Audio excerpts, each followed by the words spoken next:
What's up, everyone? Welcome back to the channel. I hope you like the new setup, and yeah, this is kind of a new style of video for me, so drop a comment down below if you like this style of video, if you want me to do more what the Bible says about blank, and if enough of you think that you like this kind of style of video, then I'm definitely going to do more.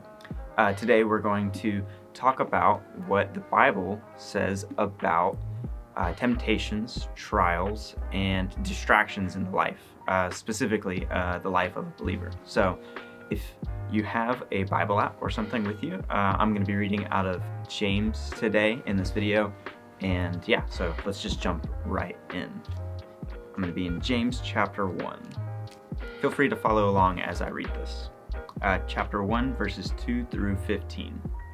Count it all joy, my brothers, when you meet trials of various kinds. For you know that the testing of your faith produces steadfastness. And let steadfastness have its full effect, that you may be perfect and complete, lacking in nothing.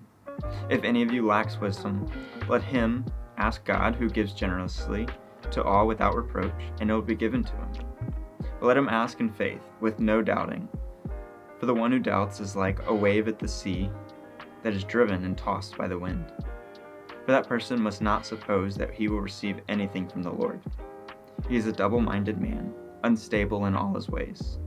Let the lowly brother boast in his exaltation, and the rich in his humiliation. Like a flower of the grass, he will pass away.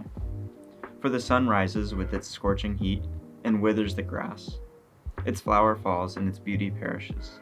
So also will the rich man fade away in the midst of his pursuits. Blessed is the man who remains steadfast under trial. For when he has stood the test, he will receive the crown of life, which God has promised to those who love him. Let no one say when he is tempted, I am being tempted by God, for God cannot be tempted with evil, and he himself tempts no one.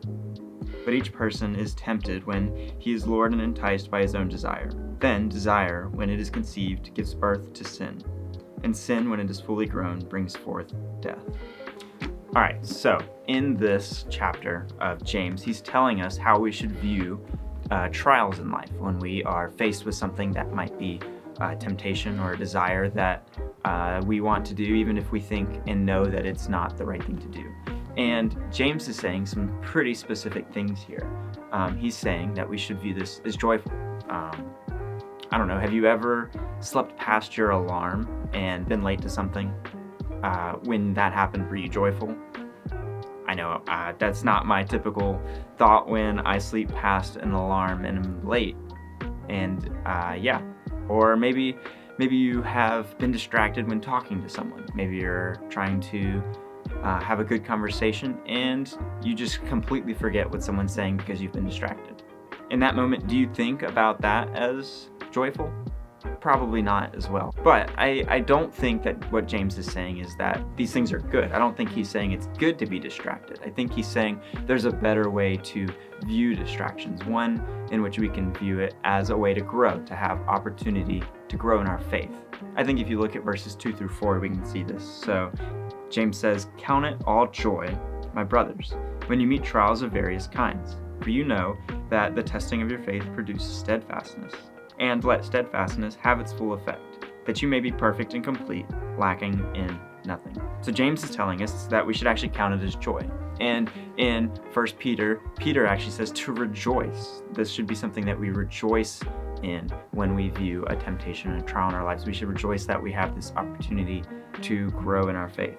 I think another good way to view this is how glass is made. If you've ever seen videos on how glass is made, it's pretty interesting. You take some sand, something that just falls apart when it's in your hand, and you melt it. You put it under fire and stress, and it becomes something that now when you're holding it is solid. It's more beautiful in its full form. And likewise, I think our faith, like James is saying, can be viewed the same way when we face temptations and trials. Under this fire and stress, the temptations and trials that we face, our faith can become more solid and more beautiful in its fullness. All right, looking at verses 5 through 8, if you wouldn't mind reading those again with me.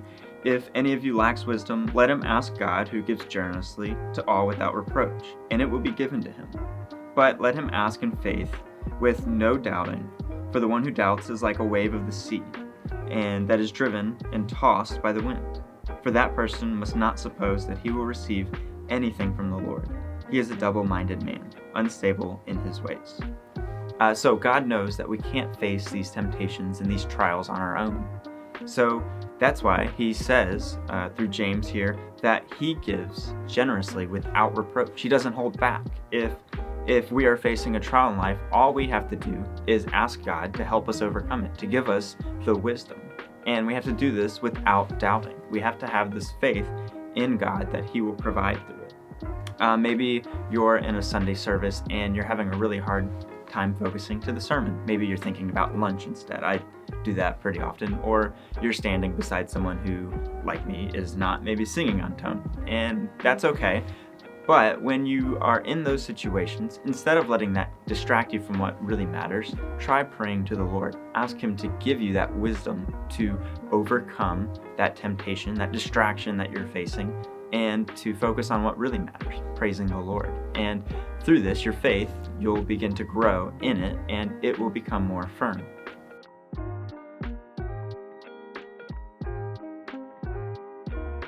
That we have in life are just temporary. They are not eternal. So if you wouldn't mind, let's read verses 9 through 11 again. Let the lowly brother boast in his exaltation, and the rich in his humiliation, because like a flower of the grass he will pass away. For the sun rises with its scorching heat and withers the grass. Its flower falls and its beauty perishes. So also will the rich man fade away in the midst of his pursuits. Alright, so when I was reading this and preparing for this video, this really reminded me of my dog. So for those of you who don't know my dog, I'll throw a picture up. This is my dog. Her name's Tally. She is 6.5 pounds of pure just joy. She loves everything and loves to play. She has this one specific toy. It's a blue squeaker ball, and she really, really loves this ball. Like, it's her favorite toy out of all of her toys. It's round, it bounces, it is really hard to destroy. She destroys basically all of her toys that aren't made of hard plastic, and she just really loves it. It's her favorite toy, and she can play with it for hours on end. I don't know how she's got so much energy, but she can just keep running back and forth and back and forth. But she can still get distracted from this toy that lasts. There's specifically the toy called the donut in our house, and when I pull this thing out, she flips out. Like, she acts like she's never seen it before, right? And it distracts her from something that's eternal. This little donut that she loves so much, it's not going to last. It won't last. She's only played with it a few times and it's already got holes in it, right? And so this is kind of like our faith. We can so easily get distracted by things of this world, such as comparison to others, YouTube subscriber counts, Instagram and TikTok followers, other people that might be distracting us in our lives. These things that are temporary, right? Our faith is eternal, but these things that distract us are temporary. And James says that they're like a flower of the grass. These things will fade away.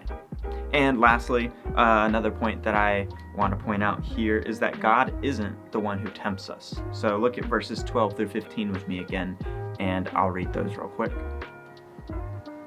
Blessed is the man who remains steadfast under trial, for when he has stood the test, he will receive the crown of life, which God promised to those who love him. Let no one say that when he is being tempted, I am being tempted by God.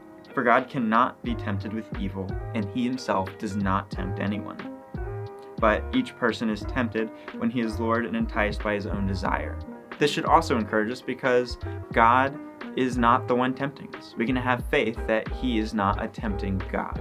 While he allows temptations, he also gives us a way out of them. All we have to do is trust in him and ask him for the wisdom to come out of these temptations.